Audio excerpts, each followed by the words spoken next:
Hello, good afternoon. Welcome to the American Business Podcast for the Next Generation. I'm Kevin Deveci, your host. Today we have Alex Kwartiroff from Amrus Consulting with us. Alex, welcome to the show. Good afternoon, Kevin, and thank you very much for inviting me. And I'm very happy to join you. Thank you very much. Much appreciated. Well, as a start, Alex, would you please introduce yourself, your company to our audience and to our followers, please? Sure. My name is Alex Kwartiroff, and I'm the sole proprietor of Amrus Consulting. I've set up my company back, it's exactly 10 years ago after I retired from a very lengthy career at a major aerospace company. And actually, I was too bored to be retired. So I thought of doing something, and that's why I opened up this consulting company.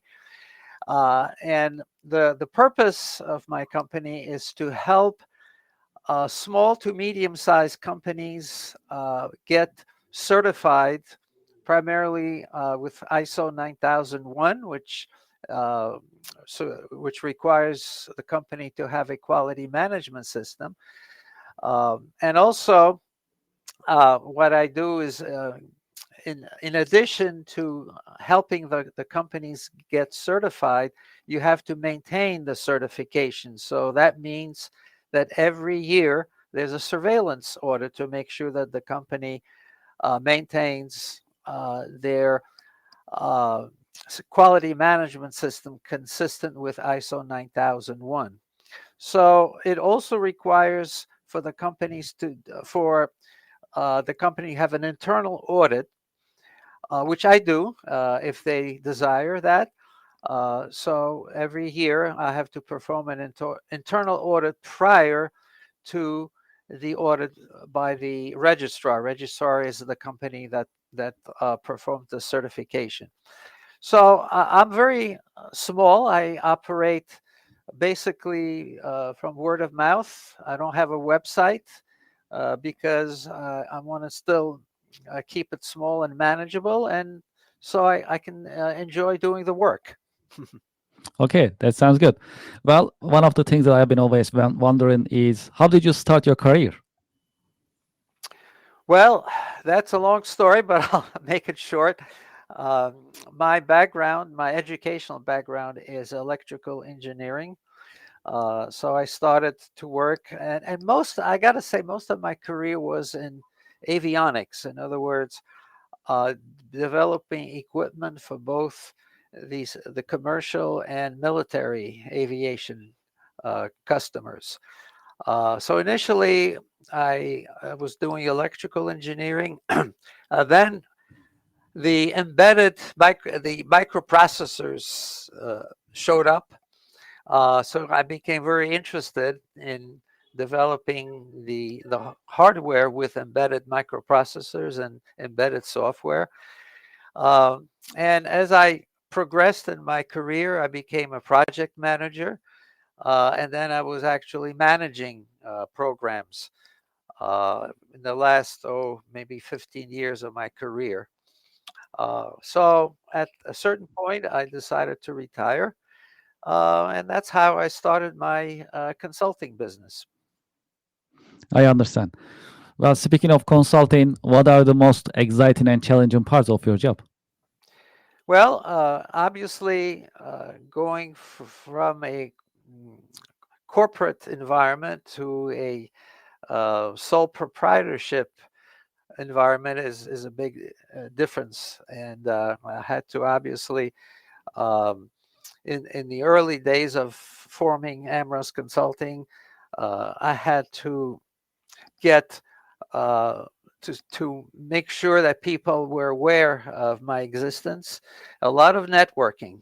I joined a lot of different organizations and did networking, and it took many years for people to find out about my capabilities and what I can do.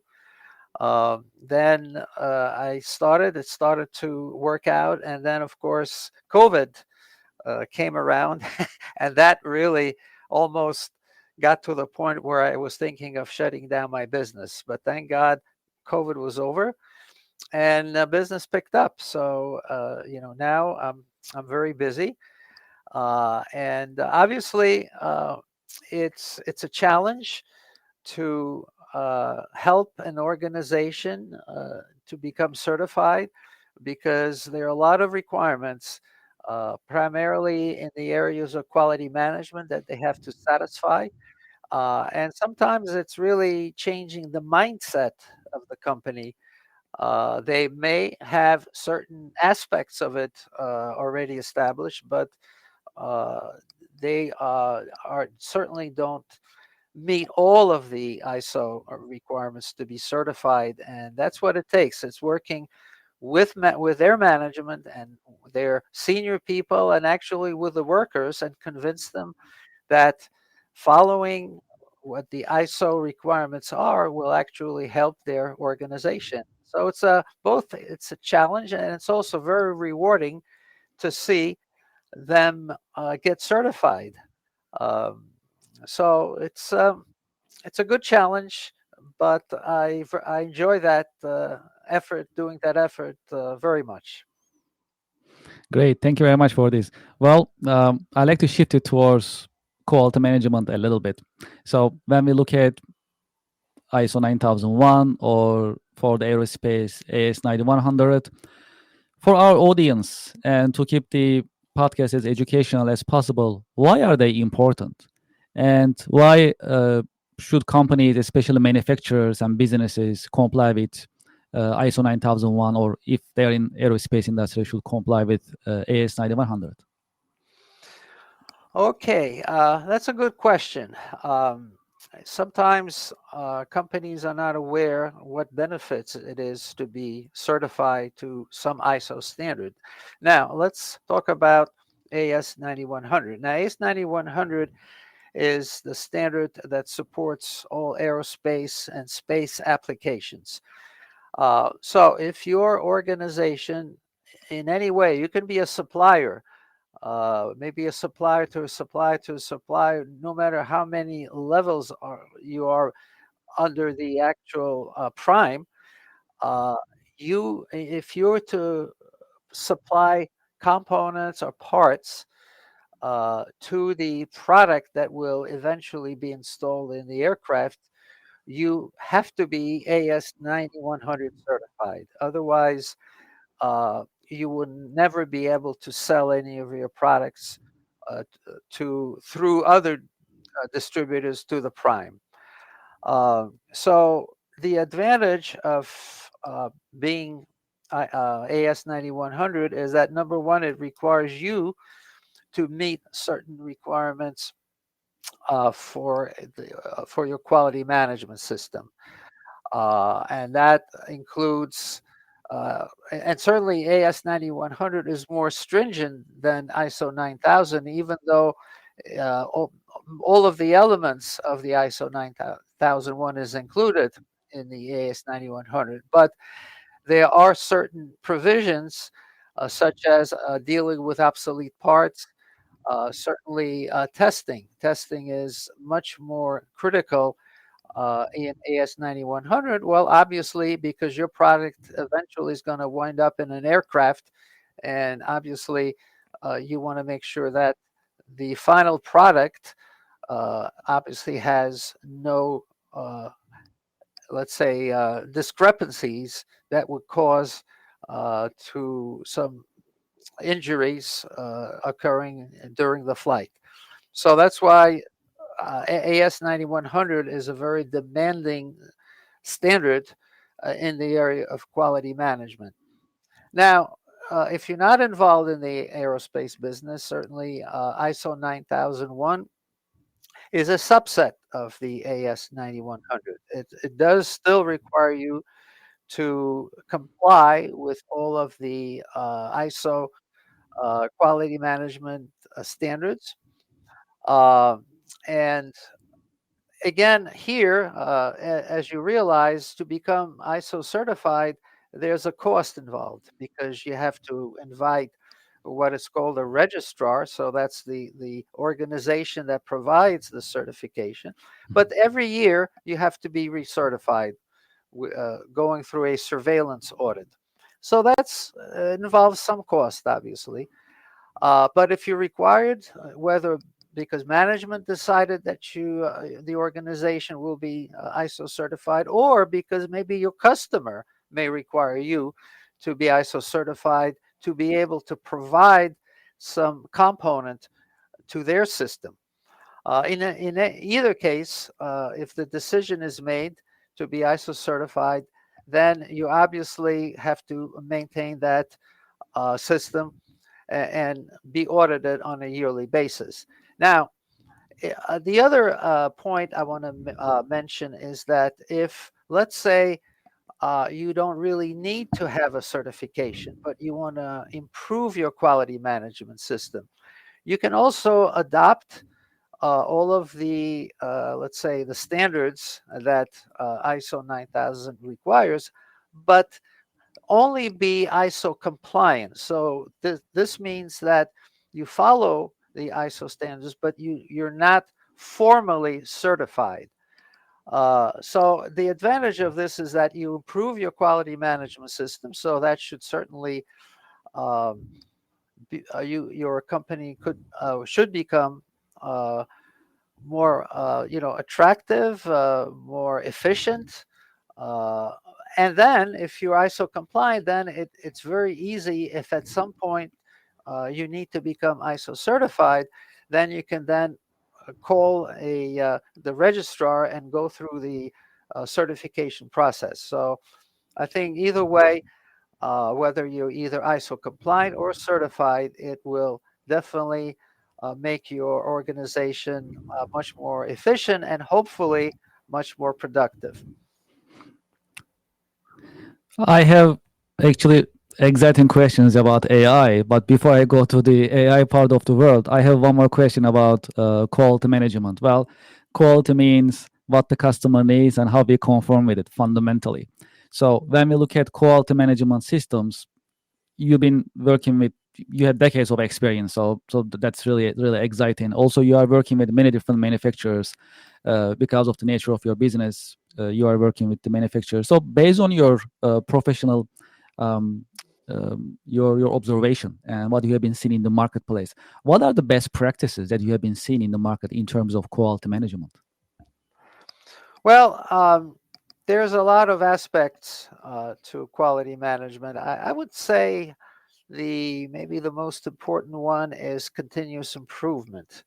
And that's the basis for all ISOs. And what it means is that if even if you have a very effective and efficient quality management system, you always have to look at, well, what can I improve? So sometimes it's very difficult to decide, well, what can you improve? But your decision should be based on the data that you're collecting as part of the quality management system. So then it's like a low-hanging fruit. You're saying, well, I think there's many areas where I can improve, but let me tackle, let's say, one area where I think I can get the most benefit initially. So, but obviously, if you look at, the bottom line, I mean, why have a quality management system? It's really to support your customer, because one thing that you need to understand is that to be successful in your business, your customer must be satisfied. Obviously, you cannot deliver 100% of the time a product that has no faults or problems. Uh, Sometime, even though before delivery, you should perform enough testing and verification that the product does meet all of the customer requirements. But it happens, we're humans, that certain products may be defective when it reaches the customer, and there the whole issue to resolve that is to work with the customer, uh, identify what the reason of the failure, and then make the appropriate repair, and also keep the customer informed as to what's going on, what happened. Either send them another product, or whatever the decision is made. But that's the most important thing is to maintain customer satisfaction, because that kind of spreads. If your company XYZ delivers quality product and on time, believe me, word passes around, and then you will automatically get new business. So and so that is really supported, all of that, by the quality management system that you have established in your organization, and by continuously improving it, you become more and more efficient in your internal process, and your customer satisfaction does increases. So I think that's really the most important aspect of quality management. Yes, it's very important. Well, let's talk about AI a little bit. These type of questions we are receiving from our audience from time to time, and this is one of them that they asked me to ask you. So AI is here, and we as businesses started to implement AI in different forms, as well as in our daily life. Also, that we are experiencing and utilizing it. I like to actually learn about your view. What do you think about AI from quality management point of view moving forward? Oh, Kevin, that's a loaded question. Yes, a lot to unpack here. Yes, because yes, I'm very interested in AI, and of course, where it will take us 5, 10 years from now, I really can't predict right now. I'm kind of looking more in the near term. But the way I look at, it's maybe not totally, I'm not totally answering your question about AI, but what I'm seeing is that, um, as far as maintaining a quality management system, obviously at this point in time, you cannot have robots doing that. You obviously still have humans, but Mhm. humans can have some tools that can help them deal with, let's say, quality management.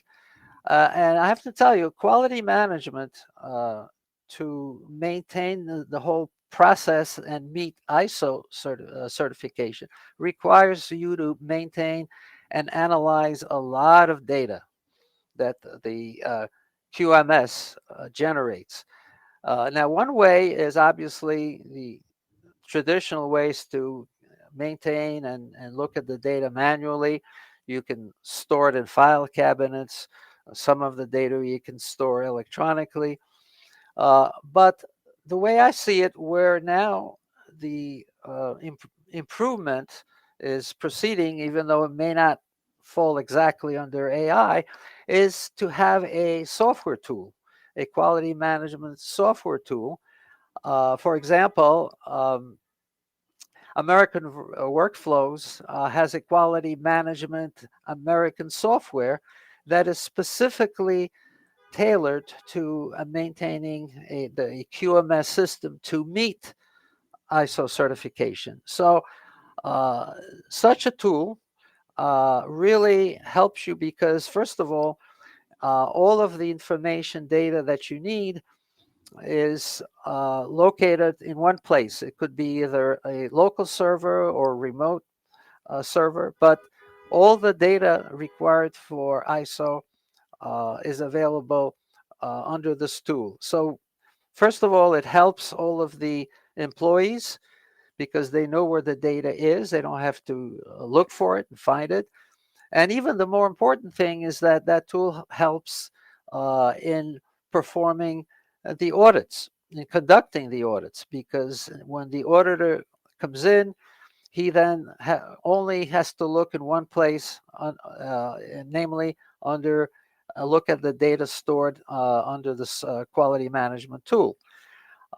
So in fact, now such tools allow a lot of the audits to be performed virtually. Uh, and in some cases, yes, because if the auditor has to look at exactly how your, let's say, machining works, any issues related to that, he may have to sometimes be on site. But a lot of the audits now can be performed virtually.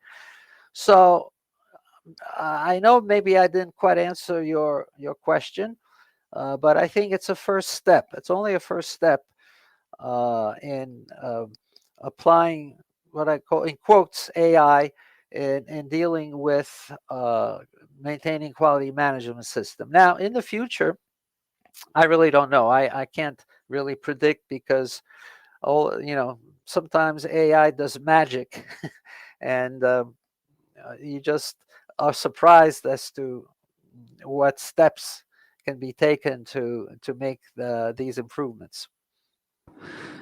I like to shift it towards next generation a little bit. Well, one of our missions is to generate educational content for the next generation business professionals and leaders and workforce. In this view, I like to learn about your take. What is your take on internship programs and apprenticeship programs for next generation to prepare themselves for their career path? That's a very good point that you're making because, in my experience, what I find is that students may not get enough experience in dealing in the real world while they're still students. Um, because getting an education is obviously very important, but also while you're getting an education is to interact with the real world and how things are done and happening in the real world. And I believe that in Europe, they have apprenticeship as part of your college education. So you're forced to work in your specialty because that will give you a better understanding of what it is. I believe that there is now a push in the States here to do that. Okay. And there are a lot of programs, summer programs, where students can work in some companies and get actual experience. I think it's not totally required, but I think that it's important to have, like I call, hands-on experience, because going through college is very important because you get the theoretical aspects of what hopefully will be your career, but then applying that is a different completely different thing. It's like, for example, if you were going to you want to become a pilot, well, obviously you have to go through some education and know what flying is all about. But then you can't go from classes into an airplane and fly an airplane. You have to at least go through a simulator where you actually train to fly an aircraft. Well, doing engineering is really similar to that. Because sometimes you don't know exactly what's needed on the job, and students graduate with a very good degree from top level schools, and yet they may not be happy doing the work, doing the engineering work, and all the challenges you have with design and development. So that's why I think it's important, because the most important thing is you have to like what you're doing. Okay, if you get a job, if you get a good salary, but you hate your job, then you'll really never succeed. Yes, yes, very important, very important. Well, in your well, first of all, you have decades of professional experience. I mean, you are very modest, which one of your virtues that I really love. But I'm always curious about it. So, do you have any role models?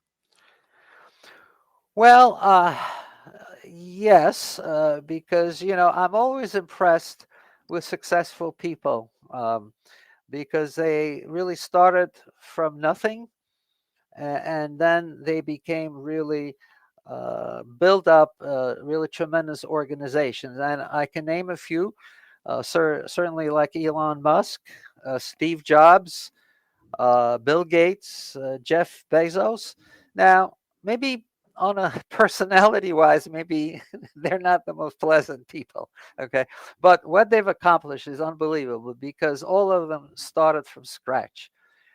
Yes, you can say a lot of it is luck where they were at the right place at the right time, but I think it's also their skills that they had, the talent that they had to face all the adversities in developing an organization. And I'm always curious to see, how they achieved their positions, and how did they grow their businesses, because most of the businesses that start and they have very smart people starting, they fail at some point. They reach a certain level and something is going wrong, and they're going bankrupt. But these are certainly, and there are more. I mean, I'm just mentioning a few. I think and I'm sure they had their ups and downs. I'm not saying that everything went easily and perfectly well, but I'm looking at the result, and I think that's extremely impressive what they've accomplished. Yes. Well, we are coming to the end of our podcast, but before we end it, I like to ask you, do you have any final career advice for the next generation workforce and next generation business leaders and professionals? Yes, I think I'm really, uh, I'm from the old school. Uh, and obviously, when I was in college and so on, they just started to get, well, there was no cell phones. In fact, I remember somebody at work got their first calculator, electronic calculator, and that I think he bought it at that time for $500, and everybody was like, playing with it like it's, something incredible. But now, of course, people that are going through school and they're growing up, they have all those tools available to them. Now, before you even go to kindergarten, you're playing with a cell phone and so on. And I think it's good. I have nothing nothing against that, but I still think that maybe there's too much emphasis made on using the tools like the cell phone, computer, and so on. What's I think still important is you have to interact with people, and as I mentioned, the successful business people, they interact. They're able to sell their ideas, to sell their product, and you can't do that using your computer or your cell phone. You have to interact with people. So I think that's very important. Second thing I think is you have to take what I call calculated risks. Okay, if you're not willing to take risks, then that's fine. I mean, you will do well, but you will never grow because at some point you have to take some risks. Sometimes they're good risks, sometimes it doesn't work out.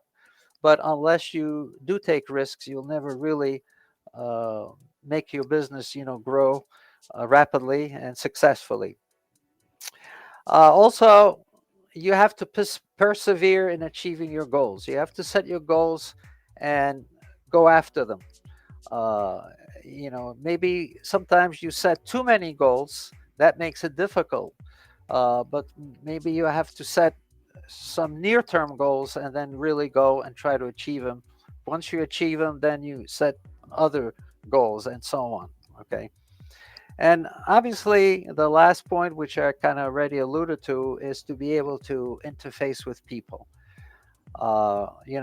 People is very important, whether it's you're managing a business or you try to sell some innovative product. You have to interact with people.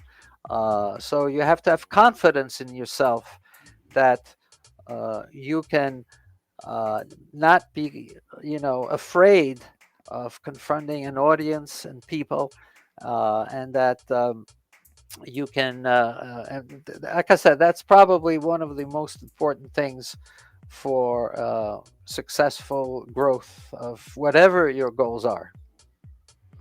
Alex, thank you very much for sharing your wisdom, your insights. It was actually very educational for all of us.